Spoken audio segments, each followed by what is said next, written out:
What is up, everybody? NC. JC and We have a positivity challenge on CM Punk. Somebody who we said a lot of negative stuff about in our time.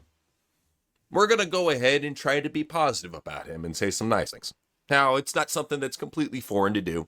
You know, it is possible to say nice things about Punk. Love his merch. Gets to the point where it almost makes them overlook how he is in the ring. They're just like, who cares? He's got cool looking merch.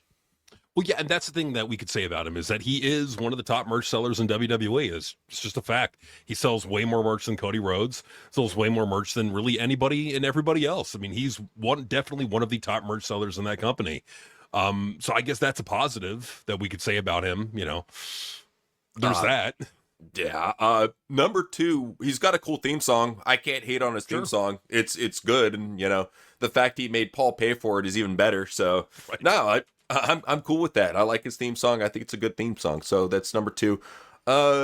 Number three, he at least shows up on the big matches when it counts. Like at WrestleMania, I thought he was in pretty decent shape. Probably the best shape we've seen him in a little bit, you know, because he's had that muffin top. He burned it off for that match. He had a good gas tank. He kept up with Roman. So I can't really hate on him too much for really bringing his A game for WrestleMania. So at least when it comes down to the big matches, he comes to game. So I'll give him that. No, he does for sure. I mean, he performs. He performs at a big level. I mean, and like we were saying things like, oh, he doesn't have the gas tank. I mean, he went the distance in that match. Like that surprised the hell out of me. So, you know, kudos to him in that regard. And well, he's a pro. He's a pro's pro. I mean, now granted, he had problems in AEW. Now, I would be frustrated. Now, I would be frustrated too if I were dealing with the creative bullshit that they were doing there. But with that being said, it's in WWE, he's been a pro's pro.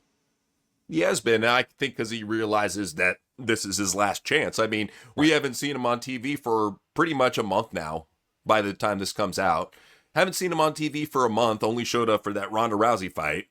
So it leads one to believe that he possibly got suspended for what he did to those fans. Allegedly. We don't know. But there was two incidences that happened back to back over in Vegas that probably got management to talk to him and say, hey, we got to suspend you for a little bit. And he's doing what he can with that time off. At least he's trying to stay relevant, you know, going to fights and whatnot. But we got to talk about his coaching ability. Number four, I think he's an unsung coach. I mean, look at all these top young, early 20s female talents that he's put under his wing. What a generous man. Generous man. Generous man. Yeah, he's so generous. Yeah, I mean, he coaches them, you know, if you know what I mean. He really does coach them.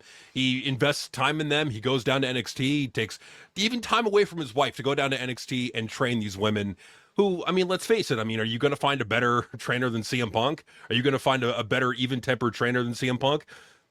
I doubt it. I doubt it. He's so hands-on. You know what I mean? He's very hands-on trainer. He's a hands-on trainer, and one thing that can be, you know, seen about CM Punk and his coaching methods is that he treats a lot of these girls like his daughter, and we've seen with abusive dads, they're always sweet towards the daughters. Look at McMahon, Stephanie. Treats a lot of these girls like his daughter, and we've seen with abusive dads, they're always sweet towards the daughters. Look at McMahon, Stephanie, Vince and Steph, right there. So that tells you that I think he would be sweet, but give them the tough love where they need it. And you know what? Just to back up what we're saying, look at how Roxanne's career has really skyrocketed on Raw since they've been working together. I mean, she's the best we've ever seen her in her career, ever. Like, she actually has somewhat of a personality. She's got somewhat of an aura. She's always been a decent wrestler, but I think Punk is helping her amp it up a little bit. You know, I got to give credit to Punk for that. No, Punk's helping her out for sure, man. And that's the thing is, like, if there's something positive we could say about Punk, we could say that he is a guy that has been in the business for a very long time. He's got a lot of experience in the business. He's very experienced with the wrestlers and a particular gender of the wrestlers too. But you know, he's a voice of knowledge in that locker room, and you'd be crazy not to listen to him. Well, and you got to look too at all the good young female talent that are coming out of NXT. Notice this. We're seeing, like, ever since Punk stepped back in Survivor Series, we've seen this wave of good young female talent come out of NXT. Now, don't get me wrong, NXT sucks. The PC, for the most part, sucks. But they're wheeling out, still to this day, very good female prospects. And I think having a guy like Punk there, it's really going to bring out their best. Because let's face it, a lot of these girls, if they were pro wrestling fans growing up, they probably grew up during the summer of Punk. They probably were fans of Punk. And the fact that they're fans of Punk makes them listen to him. Yeah. So, I mean, that's it. Honestly, I think, all jokes aside, he has a career as a coach in wrestling. Oh, yeah. Guaranteed. Oh, absolutely. And that's the thing with him is, I mean, yeah. He does have a lot of knowledge of the business. I mean, he's been in Ring of Honor, he's been in ECW, he's been in, well, the WWE ECW, he's been in AEW, and he's back in WWE, and he's been in the business for what, 25 years? In the big leagues? Yeah. In the big leagues, yeah. And then even working the indies before that. Now he's worked in all the big companies too, when you really think about it.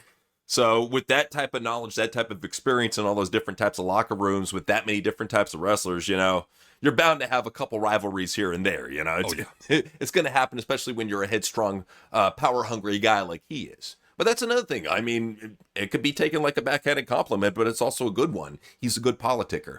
Every single company that he's been in, he has politicked his way into power, whether it be Ring of Honor, AEW. I don't think he stayed in TNA long enough to do it, but if he did, he would. And then WWE. Like all these companies, he put himself in a position of power where he befriends the head booker, and he gets the head booker to listen to his ideas and his viewpoints, which is not necessarily a bad thing. I think that all the top wrestlers, you've always noticed them, they were friends with the boss. Mm-hmm. That's how it is. Yeah, they were. I mean, he knew how to politic. He knew how to get what he wants. I mean, look what he did in AEW. He got his own TV show. Mm-hmm. Like for all the people who say, oh, they treated CM Punk. Even with CM Punk,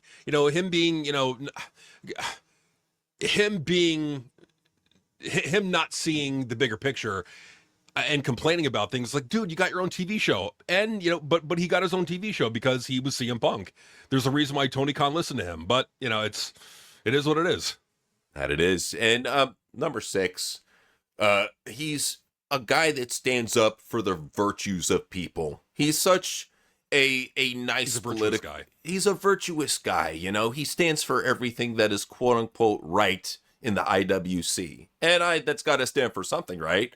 I mean, you show up at anti-ICE rallies, you say trans rights matter. So he obviously is trying to earn some cookie points, and I will say he's doing a very good job doing that with the IWC. Now he really is. He's earning cookie points with the IWC. That certain contingent of that, people may call them social justicey, but that certain left wing contingency of the fan base he really does cater to. Him coming out in AEW wearing the shirt that says, you get your own and you tell them what to do. I mean, he's always been a virtuous guy. He's always been one to espouse certain political beliefs. He's not ashamed to admit them. And he's not hypocritical. Like when he says, he's not gonna, like, somebody like the Miz, could go suck a blood money covered Saudi dick, but yet he goes into Saudi Arabia and earns that money. It's not him being a hypocrite. No. It's just the business changed, And that's what you got to realize, is that the business changes, and that we're going through so many different eras with Jean Paul Levesque. We've been through already 12 different eras, So, I mean, this is how it is. We're moving through all these eras very quickly. Things change. But with Punk, you got to realize that this guy has so much veteran experience out there, all the good things he's done for pro wrestling. He tries to serve the good virtues of the fans out there. And let's also talk about number 7, how he's starting to take himself seriously in his time off. Like, I'm not sure if people have seen the photos, but this man has gotten jacked. He is putting on more size than ever before, and people are saying, "Oh, this is all natural." Ryback was saying this is all natural from Punk. Same t-shirt. Same t-shirt. It's all natural. Yeah, all totally natural. All natural. Like didn't need steroids, didn't need TRT or hormone replacement therapy. None of that. He didn't need any of it. Like CM Punk is a 47-year-old guy, naturally, easily achieved that physique. With ease. I mean, that's what people don't understand, is that when you are a professional athlete, the level of CM Punk, you can get that big easily. I mean, literally, it's just waking up the muscle fibers, You're already a big dude. All you got to do is go in the gym, get your swole on, get your creatine. And he does it all naturally. That's the thing. He might take a little bit of creatine maybe a little bit of TRT, maybe a little bit of Trembolone. But hey, you know what? It's what he does to get where he is. But you know what? He's clean. He's straight edge. Always has been. When you're almost 50 and you look that jacked, it's definitely natural. Completely all natural. Like, and I mean, look at Punk. This is what happens when you have a straight edge lifestyle. You get jacked like this when you really try in the gym. So absolutely no need for drugs at all. Motivation And weightlifting. Yeah, that's what did it. He's almost 50 years old. Yeah, and it worked for him because he's CM Punk. He could do it. He's almost 50 years old and he achieved that physique naturally. And if you don't agree, well, then you're a conspiracy theorist. That's just what it comes down to. And another thing I got to give props to Punk for is he's a guy that realized, hey, I'm aging. I'm not as quick in the ring as I used to be. I'm getting sloppier. I'm starting to mess up more moves. I'm starting to burn out quicker. I have no gas tank. How can I get these work rate loving fans to love me? He spoke right to them.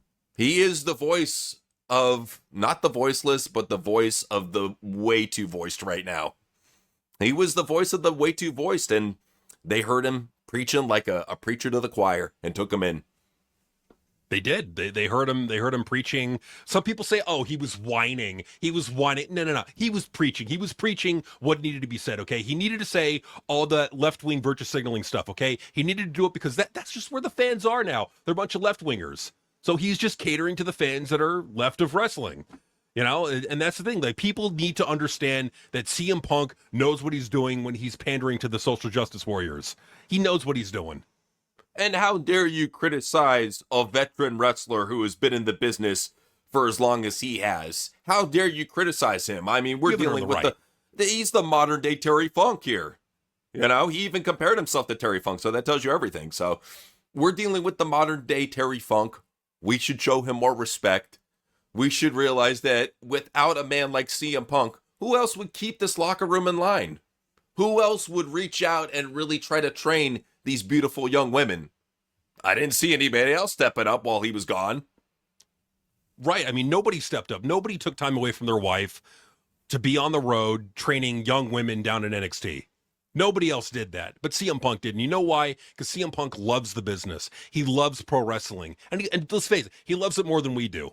You could say some people say, some assholes say, oh, he loves pro wrestling more than he loves his wife. And I say to those people, just shut up. Just shut up, okay? Let CM Punk train the future. What's wrong with that? Well, not only that, but you got to respect the guy. He's married to the game. You don't see dedication like that outside of most of sports, but this guy, he is dedicated to the game. He's dedicated to being, quote unquote, the best in the world. He's dedicating to, to basically making his career an homage to Bret Hart and Terry Funk rolled into one, but with tattoos. I mean, that has to stand for something, right? I mean, and there's the fact he's a 47-year-old punk rocker. That's got to stand for something, right? It's got to stand for something, and it should. And in a just world, it should. In a just world, everybody would realize that CM Punk is just so much better in the ring than Bret Hart, so much more over than Stone Cold Steve Austin, such a much better promo than The Rock. Like, just look at CM Punk. Look at him and look at them. Look at everybody else we compared him to. CM Punk is better in the ring. He's better on the microphone. He's more charismatic, and he's way more over. Notice with CM Punk, okay, notice. With The Rock and Austin and everybody else, you didn't really have a ratings bump in their era. But with CM Punk, we have millions of people tuning in who didn't give two shits about wrestling. They're now watching. Raw's getting over 10 million viewers a week globally on Netflix. I mean, we're so lucky. We're blessed. It's because of Punk. I mean, let's be real. If you want to talk about the wrestling renaissance, it's because of CM Punk. He came over from AEW, and with that, he brought at least 7 million fans. And that's why AEW is failing in the ratings, is because all of those fans went over to WWE. And now, that's why you see all these packed houses. That's why Triple H and Nick Khan got re-signed to their contracts. Because business is booming, and it's because of people like Cody Rhodes and CM Punk. and they're having to, people don't understand, okay, well, the whole ticket price thing, people don't understand they have to cut ticket prices because the product is too hot. Okay, it's like the whole thing with the economy. It's like when the economy overheats, they got to raise inflation. Okay, well, with this, they got to lower the ticket price because too many fucking people are buying them. Too many people were buying them. They're like, you know what, we feel bad, let's lower the price a little bit so that everybody could have access to a ticket. Like if we charge $100,000 for a nosebleed seat, that's just a little bit unfair. We got to lower the price so that more people could afford to go see CM Punk live in person. Well, you know He's what's so awesome. Oh, absolutely. And you know what is another brilliant strategy too is the fact that they started booking smaller arenas to make it more of an intimate experience, you know? So like smaller arenas, cheaper ticket prices, and that's the thing too, is like you go to a small arena, you're like, wow, I feel like I'm more intimate with CM Punk. You know, it's more of an intimate experience. So I think that's something that we should reward WWE with doing. You know, they're trying to give the fans a more intimate experience with CM Punk and almost bring it back to the days when he used to work in AEW when there was only one side of the arena full. You know, I think we're getting back to those glory days, man. It's about time. Dude, and that's the thing is like people, they have this misconception of if you see a packed house, therefore it's a great show. No. Look at Ring of Honor. Look at MLP. PWG, bro. PWG. Look at these companies. Great wrestling. Okay, that's great all that matters. Great wrestling companies go out of business because they're so great and they're so awesome. The Ring of Honor, like barely clinging to life. It's awesome. It's the best matches you could ever possibly see. New Japan clinging on to life. PWG went out of business because it's the best promotion that ever existed. Well, I'm so glad you brought up New Japan, though, but I'm not sure if you heard the news about New Japan, but they sold a lot of their assets over to TVSI, you know, which was their main broadcaster over in Japan. So New Japan is selling a lot of their assets. That's because they're successful and good. Yes. That's why all their top wrestlers are leaving and going to WWE, because they've already had their spotlight in the king of pro wrestling, as they say. They've already had their spot in New Japan. Now they got to go seed their territory. And see, it's like people that have to sell their kidneys to pay the rent. Like those are people that haven't made. They're successful. That's how you know someone's successful is when they're selling internal organs to pay the bills. That's what success looks like. Absolutely. Well, and that's the thing too. It's like that's what I love about WWE and the fans that CM Punk has brought in, as he's brought in some of the most enlightened fans that truly have this notion that if something is portrayed on the news and Big Six media, that it must be something that I have to get behind because BlackRock and Vanguard are telling me to. They're such intelligent people, and I love it how they just willingly accept whatever agenda is thrown their way every single month, whether it's the changing of the flags, because they're intelligent. They're intelligent and they're with the times. That's what people don't give these leftists credit for. They're intelligent, they're with the times, and they always change their flags because you have to go with the flavor of the month. You don't want to be behind the times. I mean, because you don't want to be, oh, that was so March, or oh, that was so February. You want to be, oh, this is so June. It's Pride Month after all. These people, they're intelligent. Okay, because like let's think about it. Like rather than actually doing something good, like spending your money and like for like charity or doing something great, nah, just fuck all that. Just put a fucking flag on your bio on Twitter and boom. That's all you need to do. Like the idiots out here that are giving to charity, what morons? They're actually making a difference. What idiots? No, if you really want to be about change, go buy a flag. Absolutely, and I love it how these fans too, how they are in the right to go ahead and harass the ticket paying fans for not reacting enough. Because they're too good to pay for tickets. You have to understand, WWE has to earn their respect to get them in the building. Once you do that, then maybe wrestling might go to an even higher precipice of like 10 million to fucking 20. Maybe once we get all of the leftists on the same page that WWE is puro, WWE is wrestling, WWE is sport, WWE is ball. Once we get to that point where everybody in the IWC, the leftist IWC, is on board, I think wrestling is going to have a true renaissance. I think it's going to be one of those things that NFL owners will be going up to Triple H and saying, what's your recipe for success? I guarantee, Roger, I promise you, within about a year from now, Roger Goodell is going to go up to Triple H and say, how do you do it, man? How do you do it? Like, how do you create such a popular product? I mean, the NFL is like, we're getting record low viewership over here. We're dying in the ratings. Like, what are you doing? Like how are you getting millions and millions and millions of people to tune in to watch wrestling when people say it's dying out, when it's really not? It's just, it's becoming more for the real wrestling fans, and you're seeing it. It's reflecting in the numbers. Okay, we're getting half sold out arenas. We're getting ratings, right? So like we're getting all the things that you would expect to see in a boom era.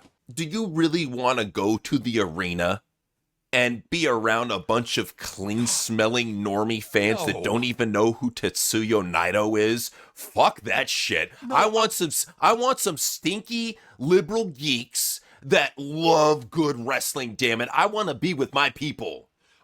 Right. I want to be with the guy. I want to be right next to a guy at the shows, 400 pounds, wearing a Kenny Omega cleaner shirt, smells like crap, and he's horseshoe bald and he's like 55. Like that is who you cater to. You cater to those people. You don't cater to the families. You don't cater to the masses. No. Cater to the 55-year-old fat guys that are horseshoe bald. That's your fan base. That's who you cater to. Who that just want to see nothing but matches, and they'll incessantly argue and whine with you on social media about the New Japan has ball. Real wrestling is nothing but wrestling matches in a wrestling ring. I mean, they know what they're talking about. We were so entertained by AAA that we had to delete the stream right afterwards. We're like, dude, this is so unbelievably entertaining. We didn't deserve it. We did not deserve to have such good wrestling.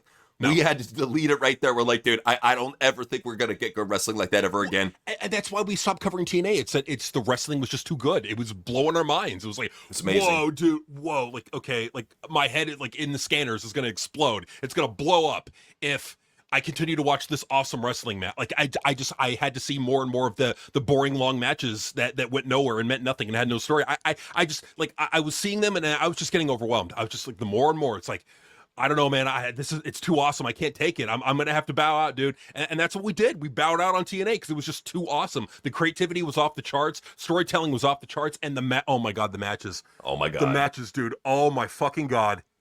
Well, it got to the point. It really got to the point with TNA where my brother and I would be live reacting to it, and we couldn't stop going, whoa! Did you see that move? Wow! Kick out! 1, 2, and a kick out with Tom Hannafin. Ooh! We would do it in sync with Tom Hannafin.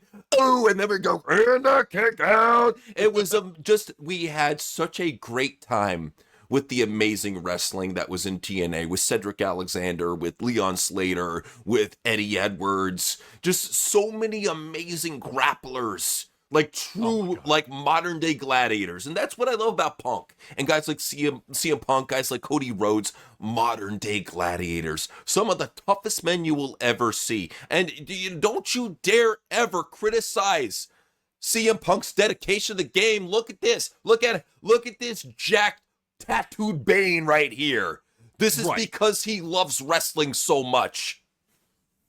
He loves it so much. I mean, he's almost 50 years old and he's doing what he's got to do to look like that. Like he's putting that, like this is a guy that's dedicated to the business. I don't want to hear anyone saying, oh, he left and he wanted to do other things because he hated wrestling. No. This is a man right here that truly loves pro wrestling. He's not an egomaniac. Come on. No, you he's think not vain. You think CM Punk is vain and an egomaniac? Come on. Let's go number 8. He is a humble man. He is one of the most humble performers that I have ever seen in professional wrestling. To have that much experience and knowledge and not constantly force it down people's throats and not constantly say, I'm the best in the world, and not constantly say that I deserve respect. And like he doesn't need that because he's CM Punk. Like people say that John Cena's humble. Nah, dude. He can go eat humble pie compared to CM Punk. No, I mean, like with CM Punk, it's like the sign you would know that someone is an egomaniac is if they had a shirt that says, I'm the best in the world. But CM Punk doesn't have that. You know why? Because he's a salt-of-the-earth, humble guy. That's right. He's a down-to-earth man, and what I love is he stands for his virtues. He stands for who he is as a person. He doesn't need a religion because his religion is the cult of Punk. He prays to himself because in a lot of ways, he is a walking demigod. He's like if a demiurge incarnated into a 47-year-old man from Chicago. That's what we're looking at. Man. And Yeah. see, he's a humble guy, and he worships himself like he thinks he's God. He's humble, and he thinks he's God. Look at that is anyone that's humble that says they worship themselves. That right there is a humble person. Like that's definitely not an egomaniac. Dude, he showed it to everybody back in the day when he said to The Rock, he said, "Your arms are too short to box with God." Humble. Humble, completely humble man. And I love it how he walked into the octagon and he gave the fight of his life in number 9. Number 9, he walked in the octagon like a true tough soldier, like a true warrior, like a modern day mercenary, and he fought to 2 great matches. Sure, one ended in the first round by submission, and sure, another one went to a decision and he was lumped up, but you should have seen the other guy. I mean, he had no bruises on his face. That tells you that Punk beat up his body so bad that he was pissing blood for a month. He focused purely on body shots for that round because he did not want to uglify Michael Jackson. He's like, you know what? I realize you're a journalist. You have to show up at a job. I'm not going to bash your fucking face in. Instead, I'm just going to give you rib shots, body shots, liver shots. And that's why we never saw Mike Johnson fight in the UFC ever again, is because of the severe internal damage that CM Punk did to him. This doesn't get talked about enough. He literally retired Michael Jackson from UFC. This is like, how come nobody talks about how fucking tough Punk is? Well, like Joe Rogan did. Like people were thinking, oh, Joe Rogan was talking shit about CM Punk. No. He was putting Punk over. That's what you don't understand. He was trying to say, CM, like, we're so lucky in the UFC to have an elite athlete like CM Punk. Well, like, look at how amazing he is. Look at how amazingly athletic he is. That's why they didn't have any more WWE crossovers into UFC, because Punk was he was too athletic for the UFC. And that's what you get, man, when you have a man that's too athletic for UFC. And trust me, he had offers from NFL. He had offers from NBA. This is something that doesn't get talked about. This guy had offers from every major sports agency out there, especially once he hooked up with Niccolo Piccolo. He was getting all the top deals out there. I mean, this guy, he is made for success. And let's talk about number 10, his amazing career in Hollywood. Oh, yeah. I mean, Night Patrol is going to be on Amazon Prime in a few weeks. That's what I'm talking about. It had, what, a 1.5 week long run in the theaters. That right there, success.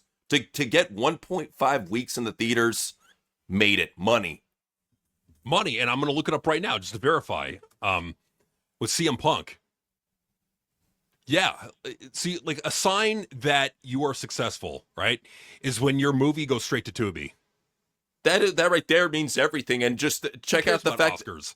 Well, and I love it, the fact that he put out a movie that we could easily go ahead and live review in Girl on the Third Floor. It was available on Tubi. My brother and I could watch it along with all the fans, and we were just thoroughly, mind-blowingly entertained by his amazing acting chops. Why this guy has not given up wrestling, like, and that's the thing, he could wrestle for another 40 years if he wanted to, but like, why he hasn't given up wrestling to go to Hollywood is beyond me. Because this is a guy who has a face made for Hollywood. You know, the deep, huge sunken in bags, the banana nose. Like, to me, I look at a guy like that and I'm like, you got your next action star, you know? You don't need anybody else. You got CM Punk. And that's the thing, he does all his own stunts. Legitimate tough dude. Legitimate tough dude. He's not a pussy. Not at all. I mean, he's tough. He's very durable. He's dependable. Like, he never gets injured. He never gets injured, ever. The most reliable in-ring guy that you could possibly have. And the guy's almost 50, because Punk doesn't age. In fact, Punk only gets better with age. He's like a fine wine. He truly is the fine wine of pro wrestling. Like, this is a guy, he's like that Chateau 1954, that just with each year gets stronger and sweeter and better and more potent. That's what we have right here with CM Punk. More better. Without question, a better version of himself with each passing year. We're so grateful to have a unique, brave, talented individual like CM Punk at the very top of our business still. That shows you right there that we don't need these young sprouts. We don't need this wave of youth coming in from the PC. We don't need no Braun Breaker, no Logan Paul, no Trick Williams, no Obafemi. Fuck that shit. Get the fuck out of here. We got CM Punk, and he's still going to be around for another 40 years at the top. And honestly, nobody else should really take his spot until they prove it. Until you can prove that you're on CM Punk's level, You don't deserve that spot. Punk, In fact, he's the king. he's the king, and I'm of the opinion. You know what? The whole Obafemi thing. Look, Obafemi is not as jacked as CM Punk. No. Like CM Punk will always be more athletic than Obafemi. I would just say send Oba back to NXT, or better yet, send him to TNA. Send Obafemi to TNA. Let's have CM Punk retire Brock Lesnar. I'm sure Brock would love that. Well, yeah, that's what I'm saying, is especially a guy like CM Punk who has legit experience in the octagon, also a former UFC fighter. I say, you know what, let's go full on with this TKO deal because they can do it. Let's have CM Punk retire Brock Lesnar at the White House show. Yes. Have him beat Brock the fuck up in one round, unless like the fucking in 30 seconds, Brock is like, oh, stop hitting me, Punk. Oh, you're so tough. Oh, I'm bleeding all over the place. Yeah. Oh, shit. Oh, I wow. I warned you, buddy. I warned you about this ahead of time. And you said, yeah, I can take you on. Apparently you couldn't, tough guy. Yeah. And Trump, I'm coming for you next. I'm going to kick your ass, and I'm going to be the president of the United States. Yeah. And that right there could be the start of his reign as 40-year world champion / multiple time president of the United States.